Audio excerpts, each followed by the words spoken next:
Chapter 15, Murder in Hot Chocolate. The university school was buzzing the next day. Miss Hussey was not there, and word had leaked to the papers that she had been arrested the night before as a suspect in the theft. Her class was out of control. It took the substitute half the morning to stop the accusations and shouting. "A suspect! She'd never help a criminal." How do you know? Maybe she was forced into it. Remember when her arm was hurt? She would have called the police right away. I know her. We all know her, dummy. What we don't know is what is going on. Someone in this room must have called the police last night. No way. That rat is dead meat. Yeah, a memory. Even when they quieted down, the sixth graders glowered at one another suspiciously. There was clearly a traitor in their midst. The substitute handed out sheets of word problems to keep everyone busy. At lunchtime, Petra and Calder sat next to each other as usual. "I'm worried that each letter I picked up in your garden was Miss Hussey from the thief. It was then if it was, then she wouldn't have any proof that she'd been one of the three. And who would believe me if I said I'd found it and lost it again?" Petra was pushing her grilled cheese back and forth across her plate. Before Calder could reply, Denise leaned over. "Something the rest of us don't know about, Petra. Something you'd like to tell the police? No more secrets now. And hanging out in Calder's garden. Really?" Petra moved away angrily, bumping Denise's elbow by mistake as she picked up her lunch tray. Denise lost control of her butterscotch pudding, and it slithered down her leg. Slipping on the pudding, she lost balance and landed heavily on the substitute teacher, who was sitting nearby. Petra smiled. Other tables began to giggle, and Denise told the substitute that Petra had pushed her. Calder and a number of kids turned on Denise, and soon they were shouting. Denise turned crimson and yelled, "I hate all of you!" The class had to stay inside during recess as punishment for bad behavior. It was a horrible day. Hyde Park continued to make the papers. The Chicago Tribune had pictures of both Miss Sharp and Miss Hussey on the front page the next day, as well as the happy news that Miss Hussey had received the same letter as Mrs. Sharp. Miss Hussey was released. She made a statement about having been terrified, as was Miss Sharp, to do anything about the letter. Both women were given the round-the-clock police protection. There were many questions. Why would a professional thief ask an old woman and a young schoolteacher to help him or her? Why hadn't the first letter been followed by another? And who had gotten the third? Then a reporter added to what Petra and Calder already knew. Louise Sharp was the widow of Leland Sharp, a Vermeer expert who had died in Amsterdam 31 years ago. He had written to his wife that he had made a breakthrough discovery about Vermeer's work and was silenced before he could share it. The possibility of his death being connected to a discovery about Vermeer changed everything. Mrs. Sharp could genuinely be afraid, Petra and Calder admitted to each other, that she just might be innocent, or at least partly innocent. Things with Mrs. Sharp were never simple. "Miss Hussey!" When she returned the next day, her sixth grade class crowded around her, giving her hugs and stepping on her sneakers. "How was jail?" "Were you really scared?" "How come you didn't tell us that was your letter?" "We were so worried about you." The questions poured out, but she wouldn't talk about either the arrest or the letter. She looked happy to be back, but nervous. Every time someone dropped a book or bumped into a desk, she jumped. She glanced into the hallway a number of times, as if afraid that the policeman on duty might have left. She took down all of the Vermeer posters and all of the newspaper clippings. The classroom looked bare and dismal.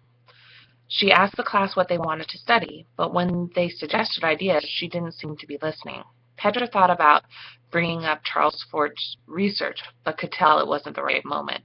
The day after Miss Hussey came back, Petra left science class and went back to homeroom to get a book she'd forgotten. She found Miss Hussey standing alone, her back to the door, talking on a cell phone. Petra took 2 steps into the room and froze. She overheard, "Mistake? But why? It is here. But I can't do that." And then her teacher began to weep. Not wanting her to know that she'd heard, Petra crept out. Petra felt suddenly outraged for Miss Hussey. She was a wonderful person. Who or what was hurting her? And Mrs. Sharp and Miss Hussey really so protected now? Petra didn't think so. Something was very wrong with Miss Hussey.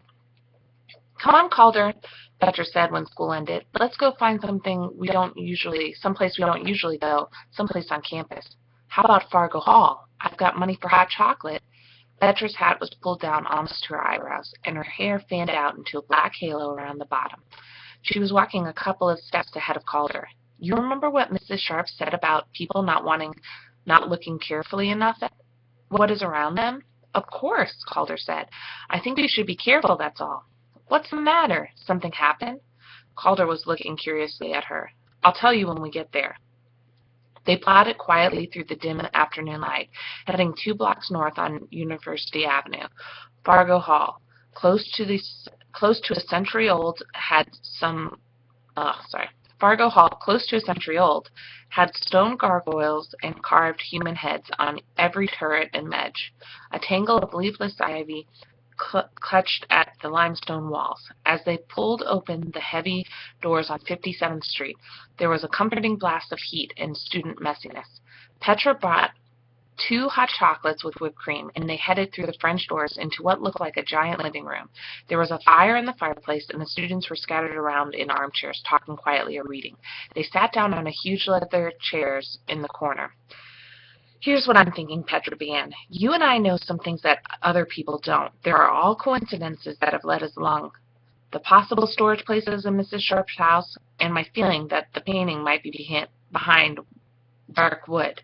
"Right," Calder nodded toward the walls in the room they were sitting in. "It's everywhere." "I think we need to get into high gear and start actively hunting," Petra told Calder about overhearing Miss Hussey's conversation. "I have a feeling that she might be in real danger. We may not have much time." Calder put down his cup and started running his fingers excitedly through his pentominoes. "Shh," Petra said, aware someone was glaring at them, someone in a dark armchair across the room. Calder pulled out his pieces. "It's the U. U for understand? No, that's not right. It's U for under. Under. Maybe the painting is hidden under something. What else do we have to go on?" What you heard today.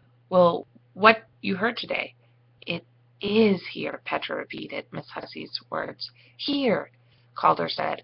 "Imagine that Miss Hussey, being adventuresome and wanting to do the right thing, did help the thief. Or how about this? Imagine she and Mrs. Sharp are working together. They do know each other. Imagine Miss Hussey hid the painting and Miss Sharp knows where it is. Imagine they picked a spot they both knew. What would be the logical place? Maybe it's U for University School. What a brilliant place to hide something around hundreds of kids." Calder was jabbing the U pentomino into the arm of his chair for emphasis. "Great.